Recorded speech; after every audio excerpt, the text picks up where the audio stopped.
the mega marketing of depression in Japan. In the late 1990s, 177 books were written on depression. Depression was the most mentioned word on Japanese television. Famous actresses were recruited for clinical trials. 400% increase in psychiatric medicines and 190% increase in diagnosis of depression. Psychiatry is out of control. How many disorders are we going to keep manufacturing? क्योंकि actually में ये system देखो तो ये health नहीं cell कर रहा, ये सिकनेस सेल कर रहा है. आपके इलाज हो रहे हैं बट वो प्राइमरी ऑब्जेक्टिव नहीं है हेल्थ केयर का. ऑर्गेनाइज हेल्थ केयर का primary objective is only profits. Doctor Huberman वो बात कर रहे हैं कार्डियक कोहेरेंस ब्रीदिंग की, which is just nadi shodhan, anulom vilom, and they are treating it as the newly developed science. हम अश्वगंधा को ऐसे बेच रहे हैं जैसे भाई this is the thing, power food, super food, everybody is like after ashwagandha. What do you think if we have, for let's say 100 crores of Ayurveda fund right now, what would be the right investments? क्या हम गौमूत्र पे अभी भी हंसते नहीं है? क्या लोग हंसते नहीं गौमूत्र पे? बिल्कुल हंसते. गौमूत्र का equivalent urine therapy modern medicine में भी तो एग्जिस्ट करता है. अब आप गौमूत्र पे हंसो, $2 billion के ब्रांड पे कैसे हंसोगे? ट्रेडिशनल आयुर्वेद वाले are sleeping. Hinduism will not survive, it will be digested.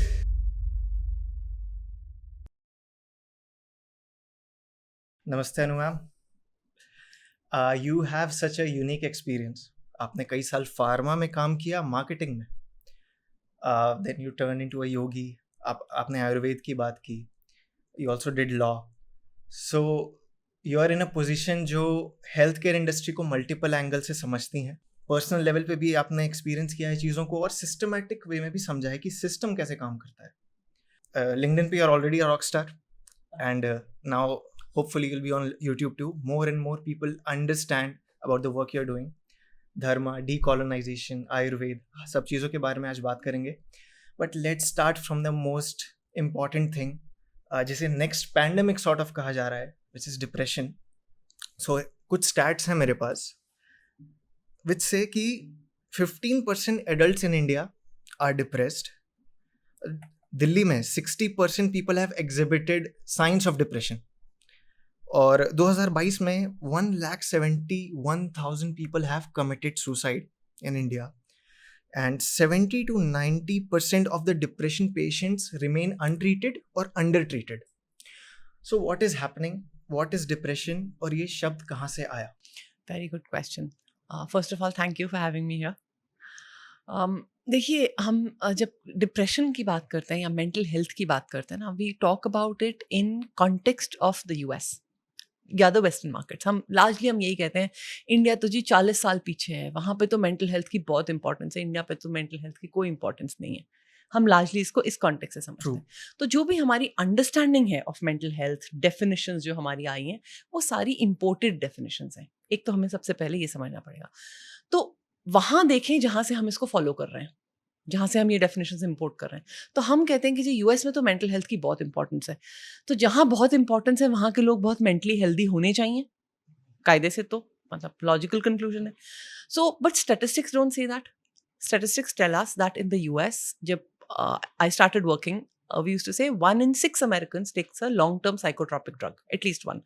Now the numbers I see quoted are 1 in 5 या 1 in 4. इसका मतलब 20 से 25% लोग लगातार एक लॉन्ग टर्म एटलीस्ट एक मेडिसिन खा रहे हैं फॉर मेंटल इलनेस.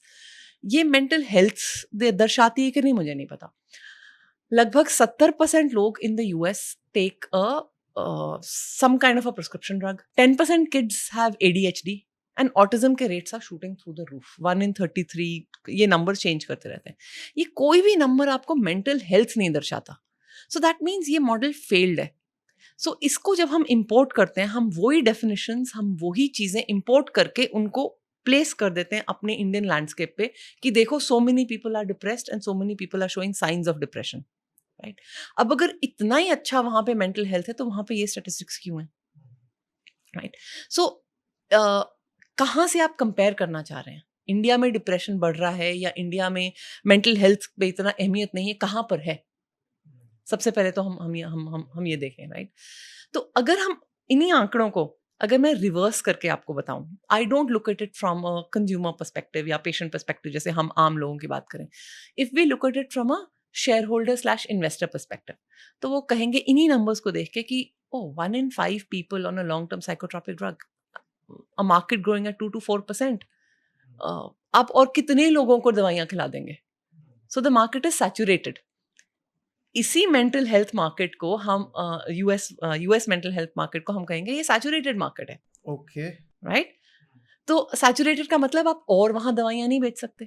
तो मतलब आप और क्या करोगे? मार्केटिंग टर्मिनोलॉजी में आप ब्रांड एक्सटेंशन करोगे या मार्केट एक्सपेंशन करोगे, इसका मतलब, या पेनिट्रेशन करोगे.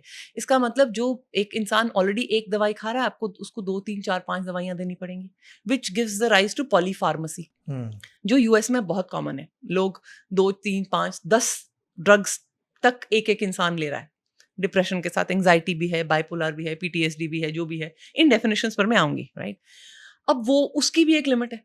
फिर मार्केट एक्सपेंशन होकर जाती है कि ओ ओके, ह्यूमंस के जो पेट्स हैं वो भी तो सैड हैं, वो भी डिप्रेस्ड हैं, which is true. I mean एक डॉग जो सारा दिन पैकेज फूड खाएगा, अकेला रहेगा, बाहर घूमेगा नहीं, दौड़ने को कोई जगह नहीं है, वो डिप्रेस नहीं होगा. Dogs gate depress. So the pets, anti depressants for pets is a very fast growing category. 6 to 7% की ग्रोथ इसमें है. Oh my God. तो 2 से 4% जो मार्केट अमेरिका की ग्रो कर रही है, वो 6 to 7% ग्रोथ पेट्स में जब देखते हैं तो यू सैलिवेट ऑन इट, अरे ये तो बड़ी अच्छी है. मगर पेट्स की market is short lived because the pet itself is short lived. Right. उसकी लाइफ ह्यूमन जितनी नहीं है. सो देन शेयर होल्डर्स कहते हैं अभी और कहीं चलते हैं. सो और कहीं चलते हैं मतलब कहाँ? Unexplored territories. इंडिया इतनी बड़ी मार्केट, अंडर सर्व्ड मार्केट का जो आपका जो ग्लोबल मार्केट साइज है मेंटल हेल्थ प्रोडक्ट्स का, वो लगभग 380 बिलियन के करीब है. इंडिया में 1.25 बिलियन से 2 बिलियन. सो छोटी, वो बहुत छोटी मार्केट है, but growing at a rate of 28 to 30%. बल्ले बल्ले हो गई सबकी की. So much of money to be made. Let's import all of the frameworks here. I'm nowhere denying that depression, bipolar, anxiety, PTSD cannot be debilitating. Of course, these are disorders, right? And they need to be treated. But if we follow the same model of treatment जो हम waste से import कर रहे हैं, we will reach the same place where the west has gone. So, इतना सारा मैं circle बना के जो ये बात लेकर आई हूँ, वो इसलिए लेकर आई हूँ यहाँ पे, पहले यूएस को समझा के कि हम जो समझते हैं कि जो लोग हमसे 40 साल आगे हैं, वो हम भी वहीं जाएंगे अगर हम यही रास्ता फॉलो करेंगे तो. और ये रास्ता फॉलो हुआ है. ऐसा नहीं है that these marketing templates are not copied. ये एक स्टैंडर्ड मार्केटिंग टेम्पलेट से मार्केट्स ग्रो कराई जाती है. क्या है ये मार्केटिंग? आप किसी भी मार्केटर से पूछ लीजिए, चाहे वो BMW का सेल्स रेप हो, चाहे वो मर्सिडीज का सेल्स रेप हो, चाहे वो कोई यूवी फिल्टर बेचता हो, वाटर फिल्टर बेचता हो, या वो फार्मास्यूटिकल ड्रग्स बेचते हो, एक ही तरह का फ्रेमवर्क चलते हैं, विच इज आप उसको ये लगा लो, पहले आप प्लानिंग करोगे, प्रोडक्ट डिजाइन करोगे, प्लानिंग करोगे, मार्केटिंग देखोगे, राइट? मार्केटिंग में सबसे पहले आया आपका प्लानिंग, फिर आपका आया अवेयरनेस, फिर आपको आया कन्वर्ट करना, फिर एंगेज करना, PACE. ये पेस फ्रेमवर्क मोटा मोटी विद अ फ्यू चेंजेस लगभग यही फ्रेमवर्क आपकी पूरी फनल डिफाइन करता है. तो प्लानिंग आपने कैसे की? जब आपने प्लानिंग की अब इन द फार्मा स्पेस, आप डिसऑर्डर प्लान करोगे और उसका डायग्नोसिस प्लान करोगे, राइट? डिसऑर्डर प्लान करने का क्या मतलब है कि कोई बैठ के ये लिस्ट बनाएगा कि ये 50 इलनेसेस हैं या ये 50 डिसऑर्डर्स हैं जो कि इलनेस की कैटेगरी में आती हैं, they have to be medicated, right? अब हमारे यहाँ पुराने जमाने में तो हम कहेंगे कि जी चरक संहिता में इतनी सारी डिजीजेस मेंशन है, अष्टांग हृदय में इतनी डिजीज मेंशन, किसी ने बैठ के उनको कंपाइल किया ना. तो मेंटल हेल्थ का एक कंपाइल्ड मैनुअल है called DSM, diagnostic and statistical manual. ये इसकी वर्जन्स आती रहती हैं. इसकी अब 5th वर्जन चल रही है, DSM-5. अब DSM-5 आप सोचोगे कि बैठ के किसने बनाई? आज तो कोई चरक और सुश्रुत नहीं है जो बैठ के आपके डिफाइन कर देंगे. तो doctors got together. Who got these doctors together? DSM जब लिखा गया, DSM जब लिखा जाता है, डिफरेंट वर्जन्स, DSM-5 के डिसऑर्डर्स लिखने में, उसकी लिस्ट एक्सपैंड करने में इंडस्ट्री का $14 मिलियन का पेमेंट गया. मेंटल हेल्थ जो प्रोडक्ट्स बनाती हैं बड़ी कंपनीज, उनके बड़ी प्रोडक्ट्स हैं, दे फंड दिस मैनुअल.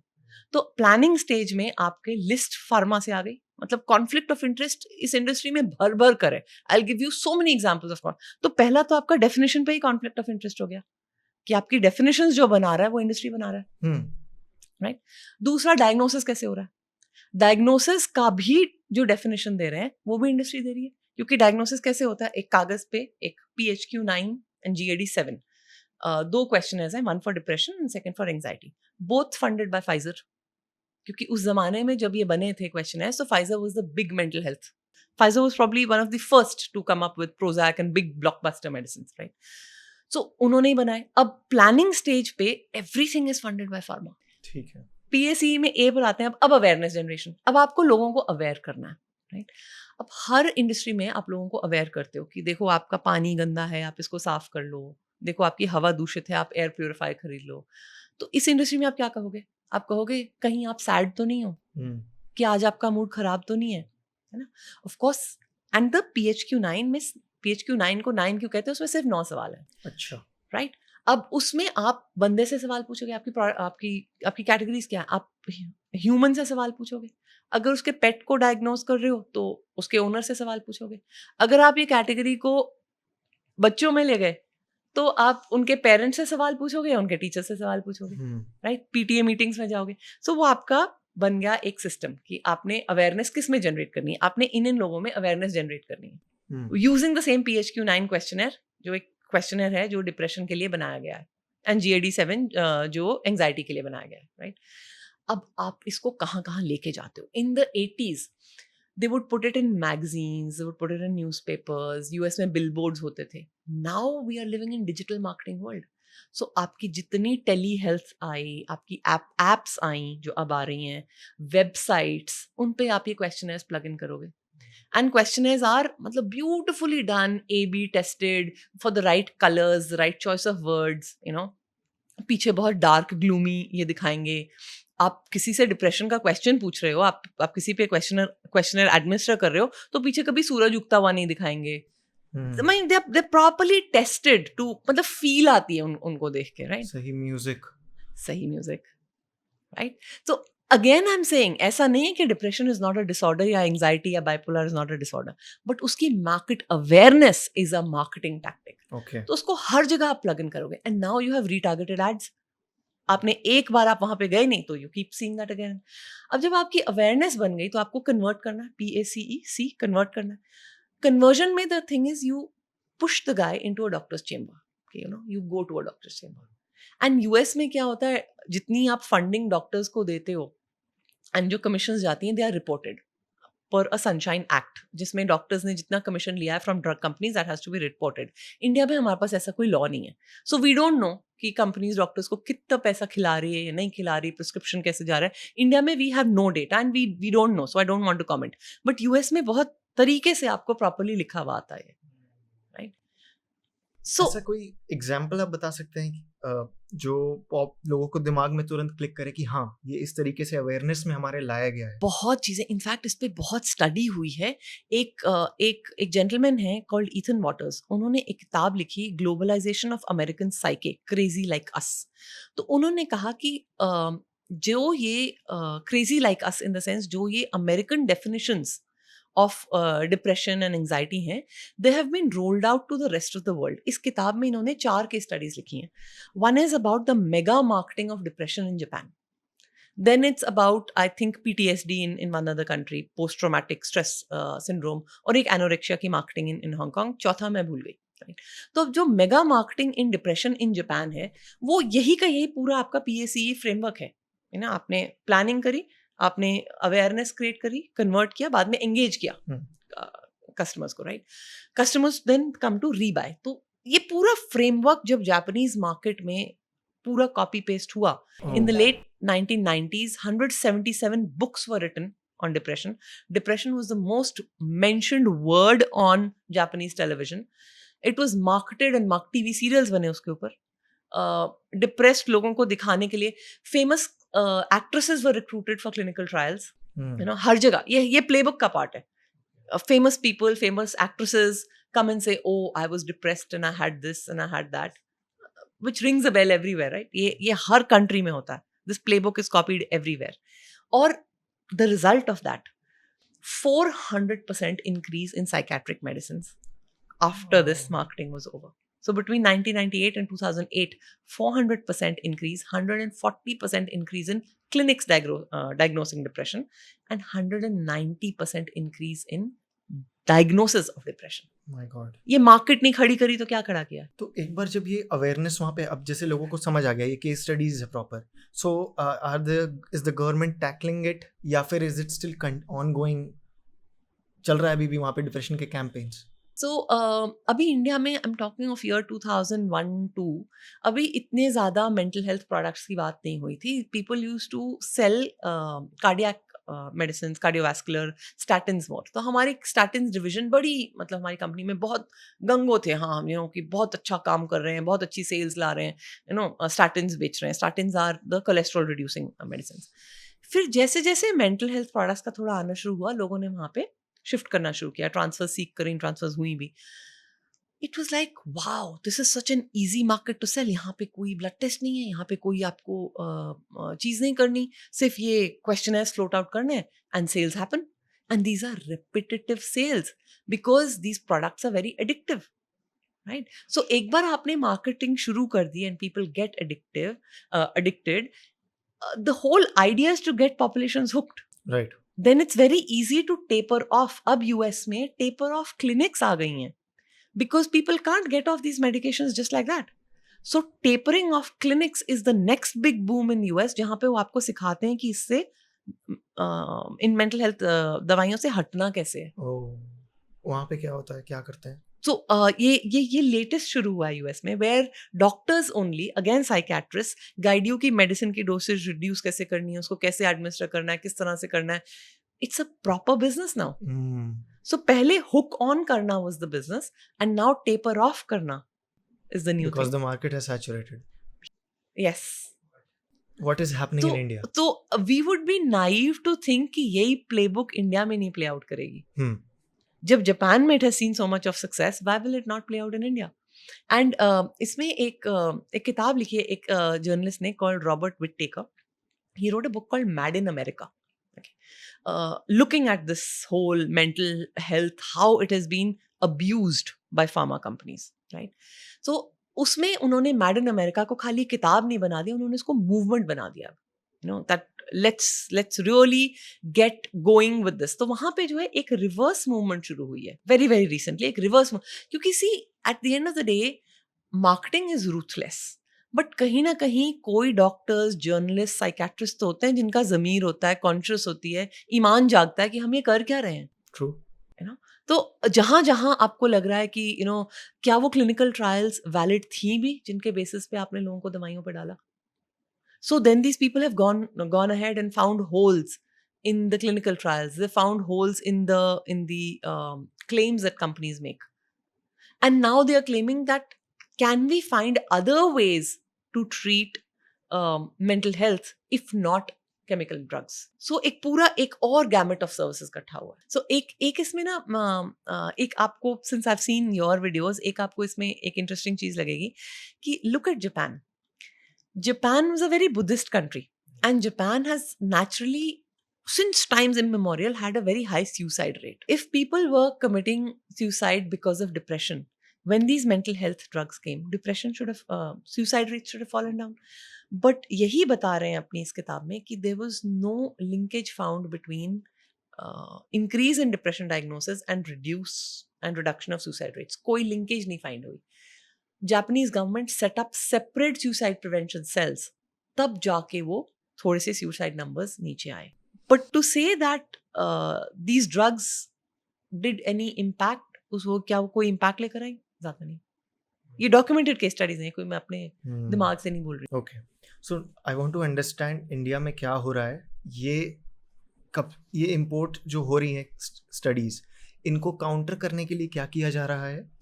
और जैसे आपने बताया ये मॉडल्स, हमारे जो इंडिजिनस मॉडल्स हैं इन मेंटल हेल्थ को देखने के, क्या उस चीज़ को मेन स्ट्रीम में लाने के लिए इज देयर सपोर्ट या is there suppression towards it? Please tell us what is happening here. See, मुझे नहीं पता अगर कोई इसमें एफर्ट्स किए जा रहे हैं कि नहीं, because all the communication that I see happening around for mental health seems like an absolute import from the US. उसमें को मुझे indigenous thought कहीं दिख नहीं रही है. But US में there are writers now who and doctors now who are for batting for models. I don't think they've really constructed those models, but they are batting for models which sounds very much like our indigenous models. Okay. In the sense कि एक Stanford की एक leading psychiatrist हैं एना लेम्बिके. उन्होंने एक किताब लिखी called dopamine nation. Okay.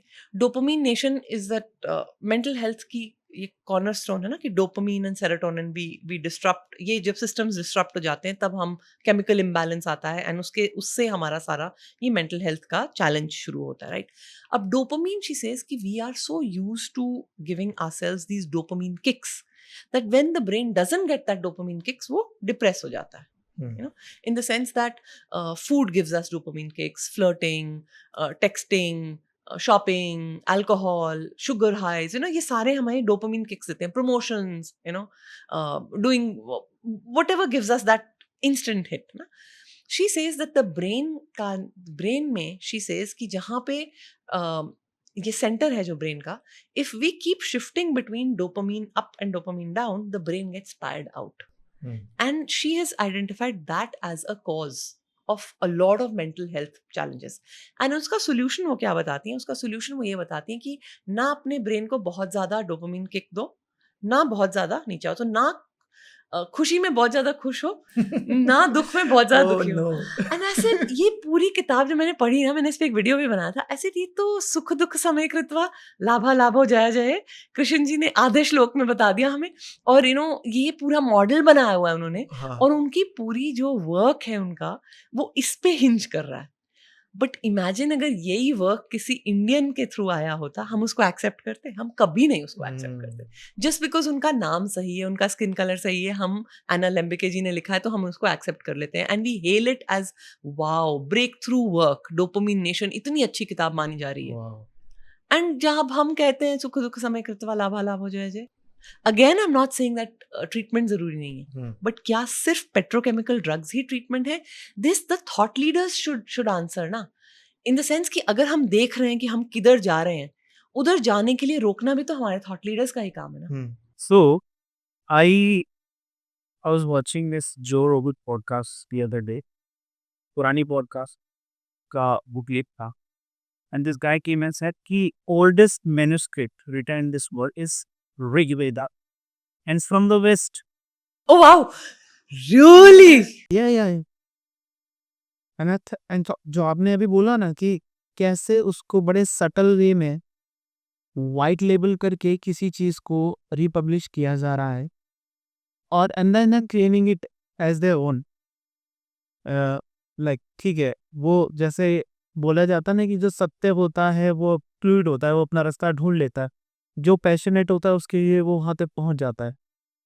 So what happened actually here in India कि हमने ये सारा मेंटल हेल्थ का और बाकी जितने भी इश्यूज अभी आपने हाईलाइट किए, इसका हमने इकोसिस्टम डायग्नोसिस का कभी बनाया ही नहीं, कभी सोचा ही नहीं. Is it because of the value system कि वेस्ट आउटसाइड है और हम एटर्नल हैं और हमें अकरेंस के पीछे वाली चीज़ों को देखने की आदत है, हम तो ज़्यादा मार्केटिंग नहीं करते, something like that. What is the reason that we are not able to diagnose and just be the flame bearer of this? Actually हम कभी भी इतने कैपिटलिज्म ओरिएंटेड नहीं है. सी दिस इज व्हाट ये जो यूएस में हो रहा है, right, US population is a victim of what capitalism can do to medicine. It is not a victim of any kind of a philosophy or anything like that. It is a victim जब आप हर चीज में share holder profit और investor gain ढूंढोगे तब medicine का यही हाल होगा. आज भी अगर आप हॉस्पिटल्स देखो इंडिया में, काफ़ी सारे प्राइवेटाइजेशन हुई है हॉस्पिटल्स की. आप टॉप 100 हॉस्पिटल्स का रेवेन्यू शेयर, आप टॉप 100 हॉस्पिटल्स इन इंडिया का रेवेन्यूज निकाल लो, divided by the number of doctors, तो आपको पर डॉक्टर रेवेन्यू मिल जाएगा. पर it is not a very ये नंबर, बट मोटा मोटी बॉल पार्क, राइट. हाईएस्ट कौन सी सेगमेंट्स का होगा? हाईएस्ट वो वाले सेगमेंट्स ऑफ हॉस्पिटल्स होंगे जो कैंसर ओरिएंटेड है, क्योंकि वो फार्मेसी भी हैं, वो ड्रग्स भी सेल करते हैं, और वो उनके सारे प्रोसीजर्स बड़े एक्सपेंसिव हैं.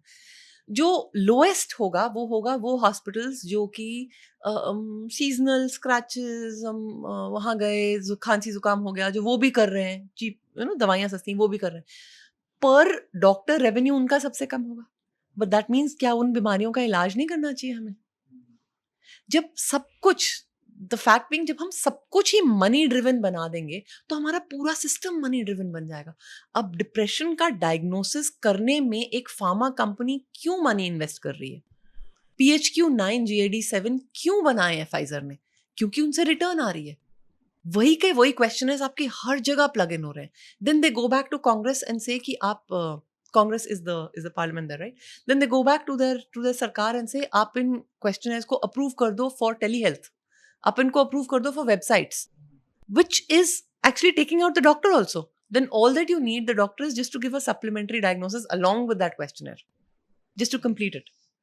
So ऐसा नहीं कि हम ऐसा सोच नहीं पाते थे. अगर आप डिप्रेशन और एंजाइटी की बात करें तो ऐसी बात नहीं है कि आपको या आयुर्वेद में नहीं मिलेंगे, बिल्कुल मिलेंगे, बट उसकी प्रोलिफरेशन नहीं हम कर रहे हैं. क्योंकि एक्चुअली में ये सिस्टम देखो तो ये हेल्थ नहीं सेल कर रहा, ये सिकनेस सेल कर रहा है. When we talk about mental disorder, ये इतना बड़ा abundance vast space है कि इसमें follow up disorder भी मैन्युफैक्चर होते होंगे. लेट्स से कि एक लिस्ट ऑफ डिसऑर्डर्स जो आज की डेट में अवेलेबल है. अब क्योंकि ये ऐसी चीज़ तो है नहीं जो बायोलॉजिकली डायग्नोस हो सके, तो you can always manufacture more disorders Of course. To keep that course. Industry running. It's progressive. Progressive, yes. Yes, it's progressive. So जब DSM-1 आया था तो वो इतना पतला सा था. DSM-5 आज इतनी मोटी किताब है, राइट? तो इसमें डिप्रेशन एंजाइटी के आसपास एक एक्चुअली बड़ी अच्छी मार्केटिंग केस स्टडी है, हार्वर्ड बिजनेस स्कूल की है, हार्वर्ड बिजनेस रिव्यू में शायद पब्लिश्ड है, कि कैसे पैक्सिल एक मेंटल हेल्थ दवाई है, उन्होंने अपना ब्रांड एक्सपैंड किया और एक नया डिसऑर्डर क्रिएट किया कॉल्ड सोशल एंजाइटी. तो सोशल एंजाइटी पहले तो नहीं थी, ये अब क्यों हो गई? और इसको DSM जिन्होंने बनाया है, लिखा है, जो लोग कर रहे हैं, लगभग 55% of the doctors took money from the companies, but balance 45 also did not. तो वो क्वेश्चन भी कर रहे हैं इस बात को कि हम इतनी सारी ये proliferation of mental health categories क्यों कर रहे हैं, क्यों कर रहे हैं? तो अब इसमें कुछ नॉर्मल हम रहने देंगे कि नहीं? अब जैसे हम ये पॉडकास्ट शुरू कर रहे हैं, राइट? अब हमने जब ये पॉडकास्ट शुरू किया, थोड़े से बटरफ्लाइज इन स्टमक आना नॉर्मल है कि नहीं है? जैसे आपने पहले मेरे से सवाल पूछना शुरू किया, आपने पता नहीं पहला क्वेश्चन क्या पूछेगा? मैंने तो ये सोचा था, but maybe he is going to ask me something else. Even though I've been in this field for years and years, and even though he told me कि मेरे को इस चीज की बात करनी है, even then ये legit बात है. आप इंटरव्यू देने जाओगे, you knock the door, if you're young 20-21 year old, आप एंक्शस होना नॉर्मल है कि एंक्शस होना नॉर्मल नहीं है? What is normal? इस पे again I direct you to a book called saving normal. It was written by the DSM-5 के चेयरमैन इटसेल्फ. Oh God. कि out of control, psychiatry is out of control. How many disorders are we going to keep manufacturing? So you're absolutely right, this is progressive. Bottom line is Brihat universe. Yes. पर इसके side effects भी है ना, जो इन medicine आती हैं, ये side effects भी तो कॉज करती हैं, उनकी अपनी मार्केट जनरेट होती हैं फिर, राइट? फिर इसकी अपनी ऑफशूट्स क्या हैं? जैसे आई वाज टॉकिंग कि आपने हुक करा दिया, by faking numbers, कि addiction numbers क्या होते हैं. It's always been told कि it's very easy to come off these medications. अब जब आप clinical trials जाके देखो, who funded the clinical trials? 70% of clinical trials are funded by the pharma company only. तो उसमें डेटा को कितना टॉर्चर किया गया है कि वो क्या बोल रहा है, डेटा क्या बोल रहा है, उससे कुछ भी बुलवा लो, जितना टॉर्चर करोगे उतना वो बोल देगा आपकी भाषा, right? So who is going to judge that?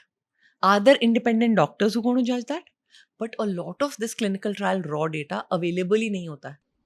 So there's a movement which is starting, which is saying हमें raw data दो ताकि we are able to see इसमें क्या manipulation हुई है. इसका एक mental health product आया था, जॉनसन जॉनसन का था, रिस्पेरिडल. उस पर एक किताब लिखी है गार्डनर हैरिस ने, जो कि कहते हैं कि जब ये दवाई आई, ये बच्चों को दी जाने लगी. It was diagnosed for some specific diagnosis, जहाँ बच्चे को I think 8 से 10 साल के बच्चे को कोई कंडीशन के लिए ये दवाई दी गई. तो कहते हैं जब ये दवाई दी जाने लगी तो increasingly reports started coming back that young boys started developing breasts. Now the side effect of the drug was weight gain, documented, written. But developing breasts, why would a 10-year-old boy develop breasts? Right? तो बहुत numbers में ये बातें आने लगी. अब US में क्या होता है, that when a drug ceases a lot of side effects, repeated side effects, lawyers start advertising कि अगर आपने ये दवाई खाई है और आपको ये साइड इफेक्ट्स हुए हैं, अप्रोच अस, हम आपका केस लड़ेंगे. It's a different legal system. हमारे यहाँ क्लास एक्शन लॉ सूट्स नहीं होते, वहां पे क्लास एक्शन लॉ सूट्स होते हैं. मतलब बहुत सारे लोग इकट्ठे जाके एक कॉज को रिप्रेजेंट करते हैं और उनको जो बहुत सारा जो पैसा मिलता है वापस, उसमें से ये लॉयर्स भी कमीशन लेते हैं एंड विक्टिम्स को भी मिलता है. So then lawyer started advertising कि अगर आपने अपने बच्चे को रिस्पिरेडल दी है और there is gain in weight तो नहीं, but if there are breasts formed तो क्या approach us, we will get you this thing, हम आपको डैमेजेस दिलवाते हैं. और lot of people started approaching. तो कंपनी ने क्या किया, कंपनी ने जाके डेटा देखा कि कितने परसेंट हो रहा है ये. तो उनके डॉक्यूमेंट्स में देखा कि the data is okay sizeable. Eight that point ideally company should have withdrawn the drug कि भाई okay you know let's clamp it here. But who do they hire? They go ahead and hire data analysts to torture the data and say कि इसको ना कम करो इस percentage को, so that we can submit to the FDA that नहीं, हमारे पास ऐसा कुछ नहीं है. The data was massaged enough ताकि नंबर आ गया 5%. That 5% of boys may develop breasts after taking these drugs. Imagine एक 8, 10, 12 साल के बच्चे को who develops this, उसकी लाइफ में उसके कॉन्फिडेंस की क्या धज्जियां उड़ती होंगी, है ना. And you can lose weight but you can't loose a developed chest. Imagine what life they would have gone through. But this doesn't stop there. It was found that this 5% is also a very high number. Right? Okay. So then what the company did, the company said कि अच्छा इसकी clinical trial में ऐसा करते हैं, let's change the denominator. So they were checking for prolactin levels in boys. So they said boys को divide कर रहे थे by total number of boys, कि कितने number of boys में ये side effect देखा गया, divided by number of boys. Take it to number of children. Boys divided by boys plus girls. अब 10 साल की गर्ल को 2 साल में तो breast develop हो ही जाएगी. So आपका नंबर नीचे आ गया. So अब ये clinical trial raw data आपको मिल रहा है only when a lawsuit has started. You don't have access to this before. So even doctors don't have access to this before. So why are 70% of clinical trials funded by pharma? ये सब तो होगा ही फिर. So the system is itself gamed, no? So it's just not the biggest cash cow. It is also they're making people the guinea pigs. It's little controversial, but it's true. कह सकते हैं. So it is migrating to India. Absolutely. And not just this, in every category. जो आप कितने ही examples उठा लो. Zantac तो बेसिकली मेंटल हेल्थ ड्रग भी नहीं है. इट इज एनाटलीन which is anti reflux and anti acidity वाली जो मेडिसिन है. That is seeing some 75,000 lawsuits now in the US saying that use of Zantac causes cancer. And कितनी आम सी दवाई हम इसको OTC में बेचते हैं. आपको उसके लिए प्रिस्क्रिप्शन भी नहीं चाहिए. और हम इसको कैसे बेचते हैं? आपने बहुत खा लिया, ये लो, दिवाली होली पे बहुत खा लिया, ये लो, एक बड़ी सी गोली जाएगी बंदे में, एसिडिटी ठीक हो गई और खाने लग जाओ. Right? At least US has a mechanism of fighting this out for consumers, even though I wouldn't say it is a very good system. But in India, we don't even have that. They say these things about Ayurved, जबकि खुद उनके हजारों लाखों में lawsuit filed हैं. ये इसका ground क्या है? इसका ग्राउंड असल में ये है कि आयुर्वेद भी ना, ट्रेडिशनल आयुर्वेद वाले आर स्लीपिंग. अपने आप को डिफेंड तो खुद ही करना पड़ेगा ना. अपना क्षात्रा भाव तो खुद ही जागृत करना पड़ेगा ना. If somebody, and if you see on Twitter and if you see on social media, there is a war on Ayurveda. There's a war on all traditional systems. Right? So, but इसमें थोड़ी सी कमी traditional Ayurveda, traditional जो इनके पास धरोहर है उनकी भी है कि कब जगाओगे अपना क्षात्रा भाव, कब डिफेंड करोगे. जो हम कहते हैं ना शौर्यम तेजो धृति दाक्षम, वो जगाओ अपने अंदर वो शौर्य. इसको मैं एक एग्जांपल देती हूँ आपका. आयुर्वेदा की बहुत बैशिंग होती है ना. Ayurveda is bashed left right centre कि आयुर्वेदा मेडिसिन में तो जी मर्करी है, आयुर्वेदा मेडिसिन में लेड आर्सेनिक है, हेवी मेटल्स है. ये आम बच्चे को भी पता है, बहुत लोगों को पता है ये बात, है ना. क्यों पता है? क्योंकि किसी ने बताया है आपको. राइट? एंड आयुर्वेद का सिर्फ एक वर्टिकल है कॉल्ड रसा शास्त्र. सिर्फ रसाशास्त्र में मेटल्स यूज होते हैं, बाकी आयुर्वेद में हर्ब बेस्ड प्रोडक्ट्स यूज होते हैं, राइट? अब रसाशास्त्र को इतना बदनाम कर दिया गया है कि ओ इसमें तो मर्करी है, इसमें तो ये खराब हो जाएगा, वो खराब हो जाएगा। सरप्राइज सरप्राइज, पिछले month US banned mercury, thimerosal in vaccines. So there was mercury in vaccine. Exactly, ये किसी को पता था? अब ये why did they ban it? You know, because उनके यहाँ a group of scientists says that it is contributing to very high rates of autism. Okay, so they banned it. अच्छा, तो people woke up कि अच्छा यहाँ band है, मतलब यहाँ पे मर्करी था। तो the two groups of scientists have emerged in this case. You know, एक group of scientists in the US say that mercury in vaccines is causing autism. The other group says that no, it is the ethyl mercury is the good guy. वो हम multi-vial vaccines में use करते हैं as a preservative. Methyl mercury is the bad guy. वो हम use नहीं करते हैं। So अब ये वाला ग्रुप कहता है, बट देखो कनाडा, यूके, जापान ने भी तो ये बैन किया हुआ है। So then this second group says कि नहीं, हम बहुत कम वैक्सीन्स में इसको यूज करते हैं। अब किसी को ये पता था कि ये यूज होता है और ये बैन हो गया। और इमेजिन अगर ये सिचुएशन रिवर्स होती। इन दो ग्रुप्स ऑफ साइंटिस्ट में बेहद कंफ्यूजन है अब, you know, what is right, what is wrong, I don't know, clinicians don't know, right? But there is confusion that does mercury in vaccines cause autism, yes or no? I don't know. Maybe science, one group of scientists says yes, one group of scientists say no. अब यही अगर situation Ayurveda में होती, do you think pharma trolls would have left Ayurveda? मतलब कहीं ना कहीं तो हमें भी वो अपने पृथ्वीराज चौहान सिंड्रोम से बाहर निकलना पड़ेगा ना। And not to forget, Prithviraj Chauhan की आंखें निकाल ली गई थी। सो कहीं ना कहीं we have to get that, have to defend ourselves. अगर अपनी नॉलेज को डिफेंड ही नहीं करना तो कौन करेगा? सरकार करेगी। ये जिसकी नॉलेज है वही डिफेंड करेगा ना। और इसको आप कैसे डिफेंड करोगे, ये देखो। अच्छा, तो since you are talking about this bashing of Ayurveda, why is this the colonized mind that is after it, or is it यहाँ पे भी पूरी इंडस्ट्री लगी है जो लोगों के दिमाग में इसको डाल रही है और they are doing this negative marketing, या फिर ये कॉलोनाइज माइंड है जो उस एडमेंट है आयुर्वेद के against? Is this happening systematically? कैसे हो रहा है? सी, कॉलोनाइज्ड माइंड को तो आप किसी भी तरह से यूज कर लो ना। कॉलोनाइज्ड माइंड तो आपकी बनाई हुई एक चीज है। आप उसको जिसके भी अगेंस्ट बोलोगे वो उसके भी अगेंस्ट, हाँ, वो तो स्लेव मेंटालिटी है। जिसके भी अगेंस्ट बोलोगे उसके अगेंस्ट बोल देगा। सो ये ट्रेडिशनल नॉलेज को विलिफाई करने का, इसको बैड, इसको पब्लिसिटी करने का सिस्टम कोई हमारे सिर्फ आयुर्वेद के साथ नहीं हो रहा। बहुत साल पहले, 100 years ago, when modern medicine, so-called modern medicine, started in the US 150 years ago, right? Which was ये शुरू किसने करी? Oil magnates ने शुरू करी।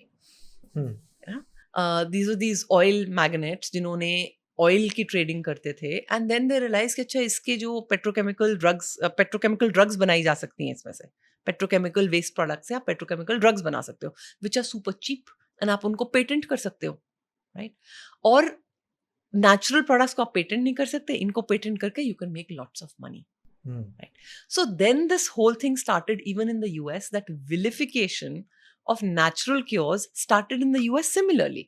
वहाँ होम्योपैथी को ऐसे ही के अगेंस्ट बोला गया, नेचुरल क्योर्स के अगेंस्ट ऐसे ही बोला गया, प्लांट बेस्ड हर्ब्स के अगेंस्ट ऐसे ही बोला गया, यू नो, कि ये तो सब नीम हकीम खतरे जान है, असल दवाइयाँ तो ये हैं, right? When this whole thing started in the US, हम वही की वही प्लेबुक हम यहाँ पे चला रहे हैं अब, बिकॉज अब आयुर्वेद थोड़ा सा लोग ज्यादा आयुर्वेद की तरफ जा रहे हैं, तो नहीं ये तो जी बिल्कुल बिल्कुल गलत है।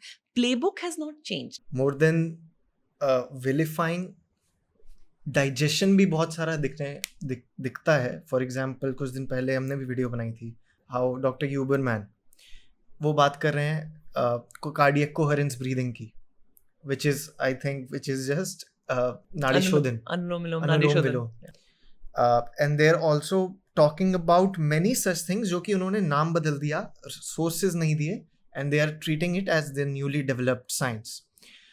तो Rajiv Malhotra also puts it कि Hinduism will not survive, it will be digested in by different scientific correct studies. Correct So that is happening. नहीं, पर उसमें अगेन थोड़ी सी गलती हमारी है। हम्म, अगर हम कितने नंबर्स हैं, हम 1.3 बिलियन है ना, क्या हम योग निद्रा प्रैक्टिस कर रहे हैं? क्या हम ये अनुलोम विलोम प्रैक्टिस कर रहे हैं? अगर हम लोग वो योग निद्रा प्रैक्टिस करते होते तो क्या हम वही वाले प्लेबुक का विक्टिम बनते?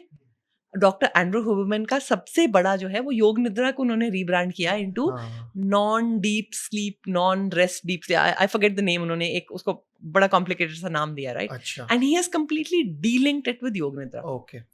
तो जब वो शुरू हुए थे आज से बहुत साल पहले, वो इसको योग निद्रा ही कहते थे, हम्म, राइट?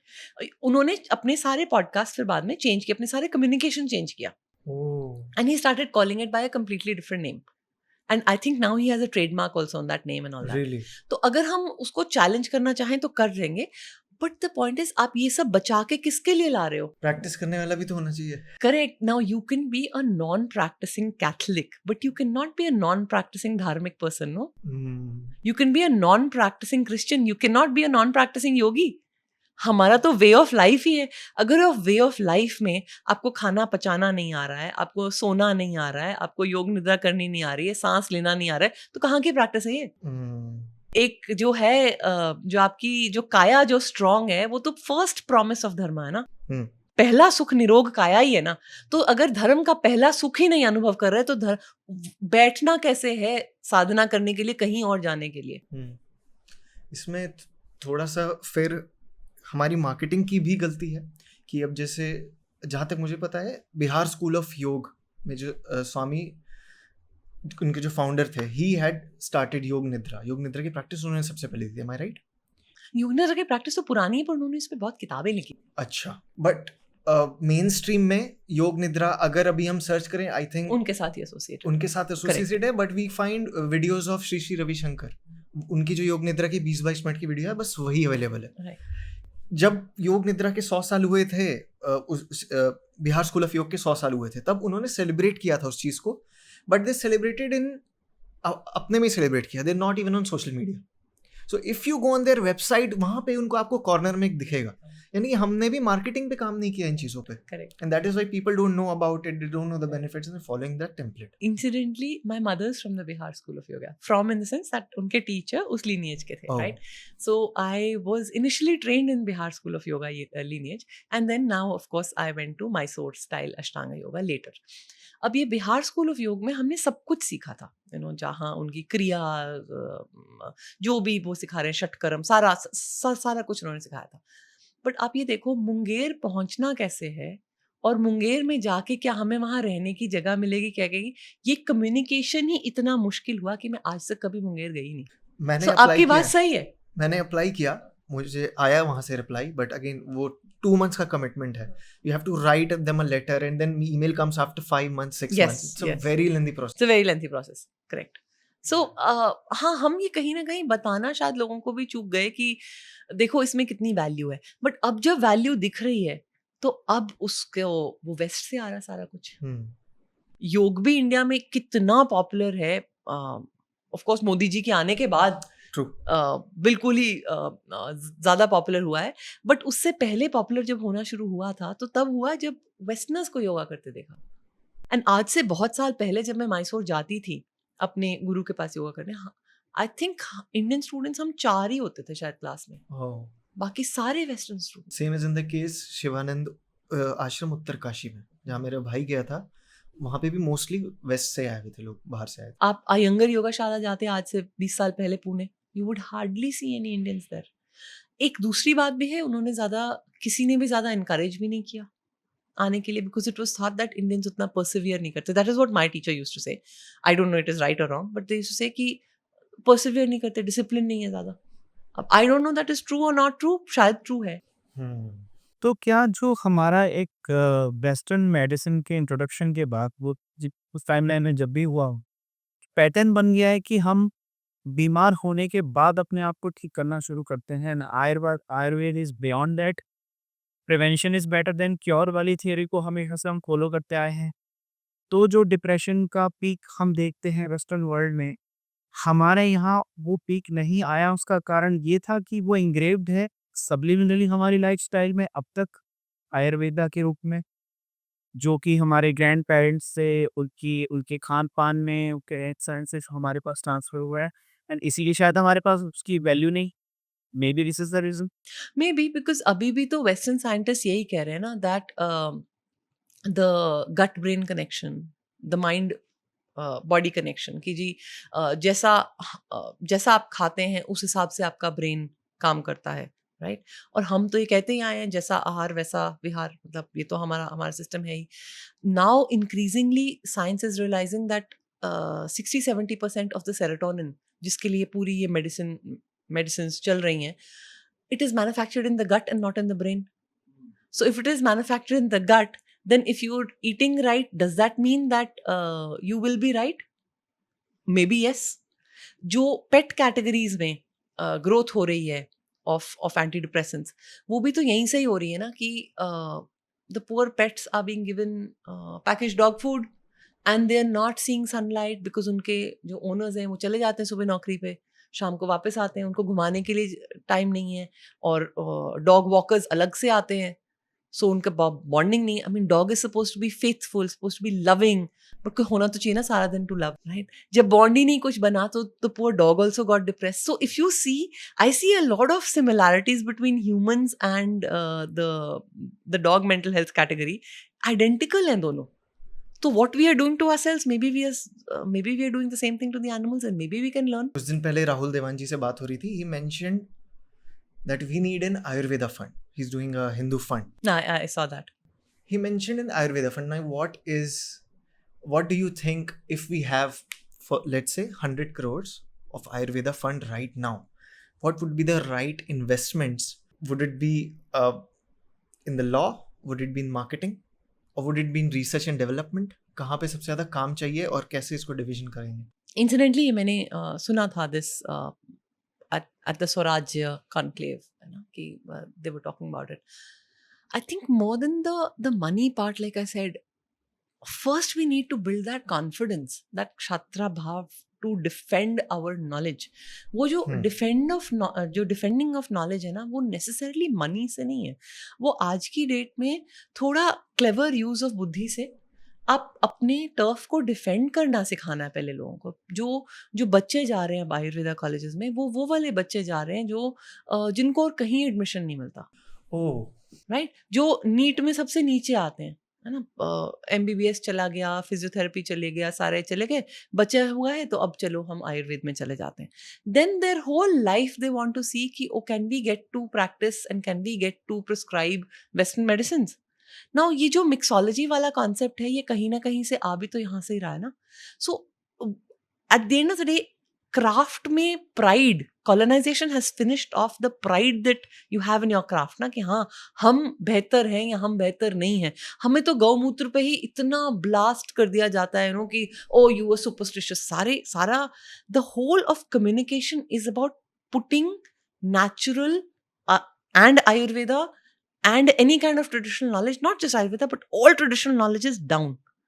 Right? तो आप कितने ही करोड़ का फंड बना लो, at the end of the day, तो first you need the जज्बा no to fight, and then only money can help. अब और जहाँ तक मनी की बात है, look at the DSM, $14 million just to create a list in one disease category. $14 million हो गए लगभग आपके 130 करोड़. तो 130 करोड़ तो उन्होंने लगा दिए एक ये बनाने में, एक लिस्ट बनाने में. तो हम पूरी मार्केटिंग कैसे चेंज कर देंगे इससे? Oh God. Right? So उसके लिए what we need is a little strategic mindset rather. And then deploy money for, you know, जो भी गुरुकुल्स हैं या जो भी जहाँ पर भी है, जो कि R&D में भी है जहाँ. But अब R&D में भी इन्वेस्ट जब आप करते हैं तो R&D में क्या करके इन्वेस्ट कीजिएगा? गौमूत्र पे क्या पेटेंट नहीं है? ऑफ कोर्स गौमूत्र पे पेटेंट है. क्या हम गौमूत्र पे अभी भी हंसते नहीं है? क्या लोग हंसते नहीं है गौमूत्र पे? बिल्कुल हंसते हैं. आई मीन गौमूत्र पे तो ऐसे हंसा जाता है कि ये सुपरस्टिशन है, ये है. एंड हम पहले योगा की बात कर रहे थे, जो योगा करने आते हैं लोग, जो आसन प्रैक्टिस करने आते हैं पुणे में, मैसूर में, गौमूत्र की बॉटल्स ऐसे बिकती हैं ऑफ द शेल्फ्स, क्योंकि क्योंकि वो लोग जो आ रहे हैं उनके दिमाग में कोई बर्डन नहीं है ना, उनके दिमाग में कोई ये माइंडसेट उसके अगेंस्ट नहीं क्रिएट किया गया. अगर उनके वैद्य उनको बोलते हैं कि आपकी प्रकृति को गौमूत्र सूट करता है, आप फट से खरीद लेते हैं वो, and it flies of the shelf left right centre, right. But अगर, पर हमने ये क्यों नहीं कभी किसी को बताया कि गौमूत्र का equivalent urine therapy modern medicine में भी तो एग्जिस्ट करता है. For example Premarin is a drug जो कि लगभग 1 से 2 बिलियन डॉलर की मार्केट साइज का ड्रग है, जो कि प्रेग्नेंट हॉर्स के यूरिन से बनता है. प्रीमैरिन, प्रेग्नेंट मेयर यूरिन, राइट. उसका जो ट्रेड सीक्रेट है उसकी एक्सट्रैक्शन प्रोसेस का, वो कहते हैं कि जी इसमें से हम कॉन्जुगेट ईस्ट्रोजेंस एक्सट्रैक्ट करते हैं. हम कहते हैं हम गौमूत्र में से अर्क बनाते हैं. अब गौमूत्र का अर्क बनाने का प्रोसेस पे कोई पेटेंट नहीं है, पब्लिक प्रोसेस है, सबको पता है, पब्लिकली अवेलेबल नॉलेज है. अब ये ट्रेड सीक्रेट है, कैसे निकालते हैं नोबडी नोज. वाइट एक फैमिली के पास ये एग्जिस्ट करता है. Now Premarin is such a big brand, and it is prescribed to women in menopausal symptoms. वो इतना बड़ा ब्रांड है. अब आप गौमूत्र पे हंसो, नो प्रॉब्लम. $2 बिलियन के ब्रांड पे कैसे हंसोगे, right? But the fact is, do our own people know this?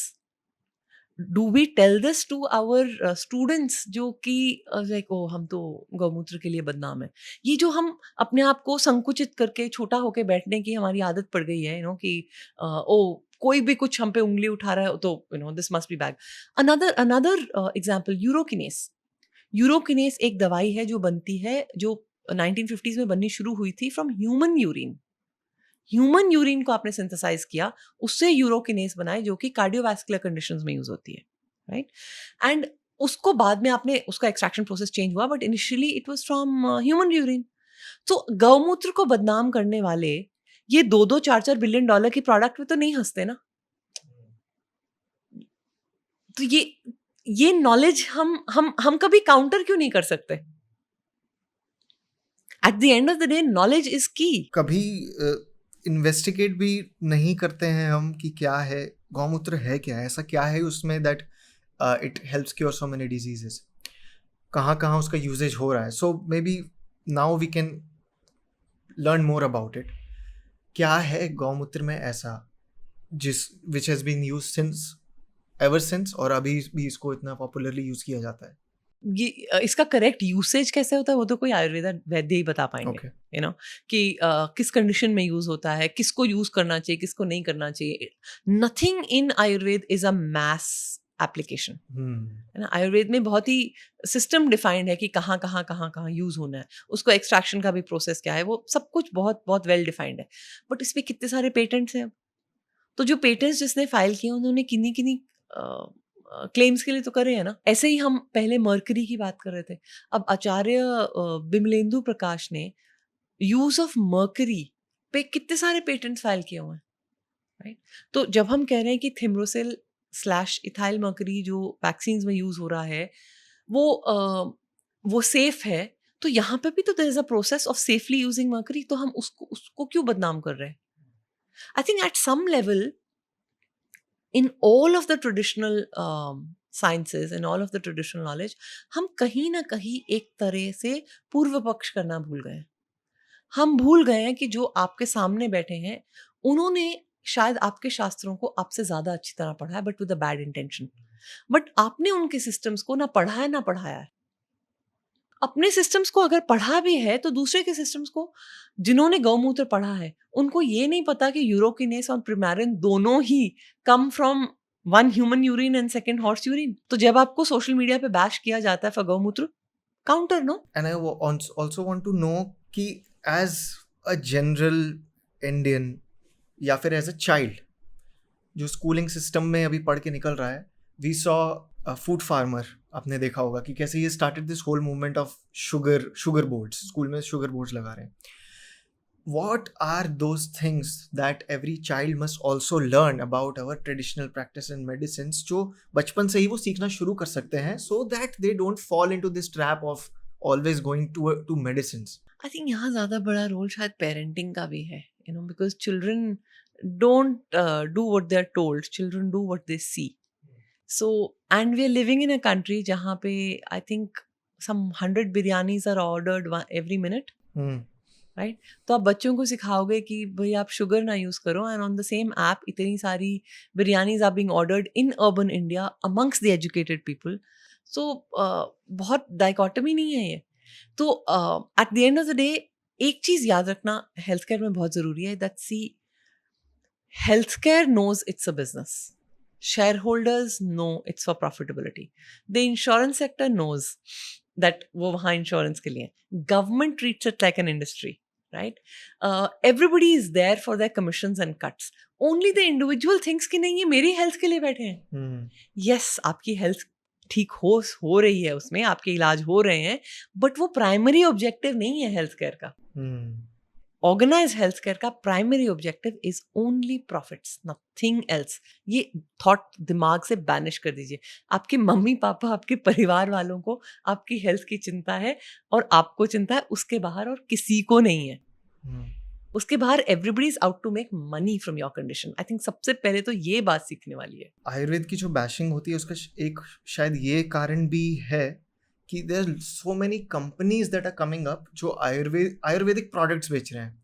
But Ayurveda in my understanding it's not just a product कि आपने स्किन केयर लगाया और आप सही होने लग गए.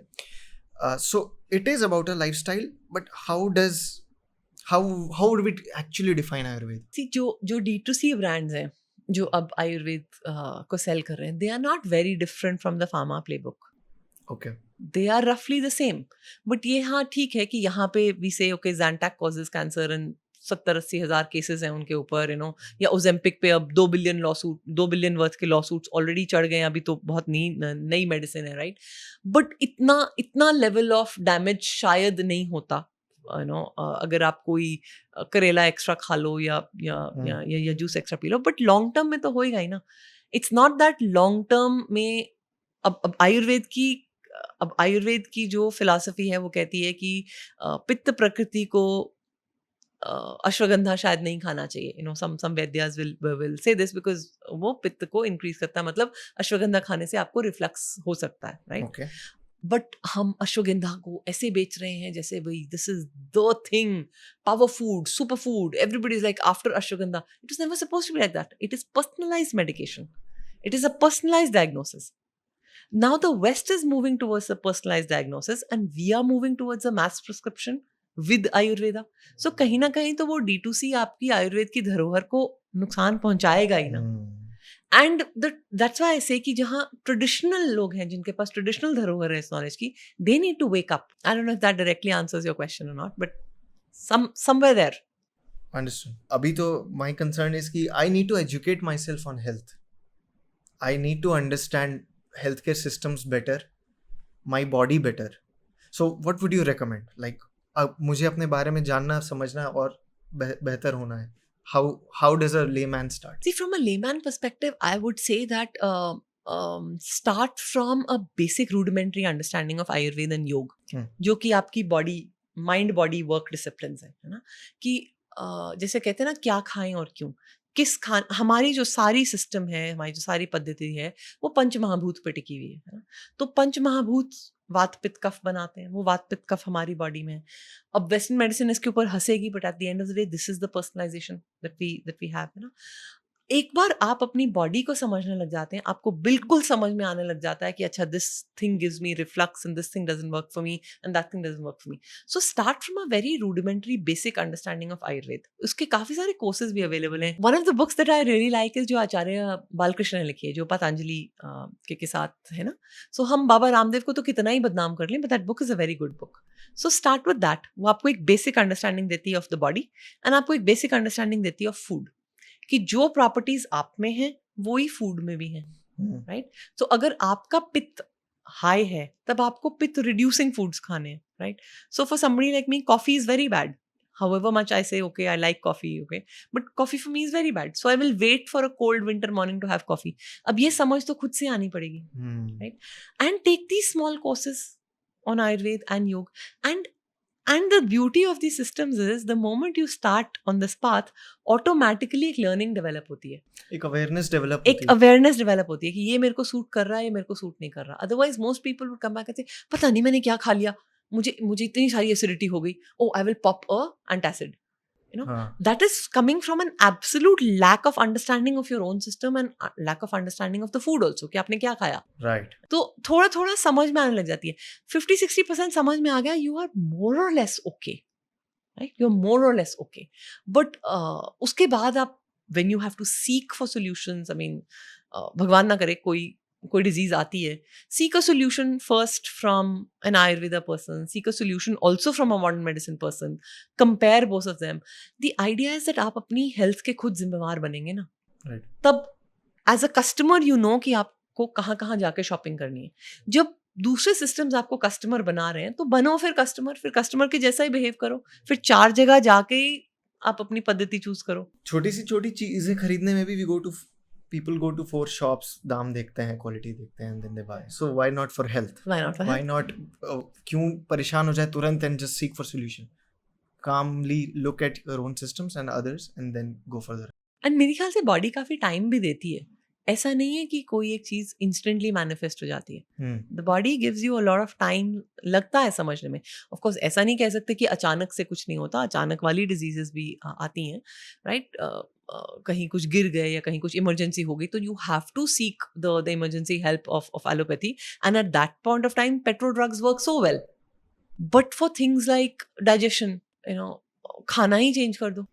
Now, I'm not a doctor, so I'm overstepping the mark, but at the end of the day, एक understanding of your own body is the first dharma, I think. Great. Thank you so much, Anu ma'am. Thank you Thank for this you. enlightening conversation. Makes me think more about my health. And hopefully और भी लोग Thank you. इस पे investigate करेंगे अपनी health के ऊपर. Thank you so much. So happy to be here.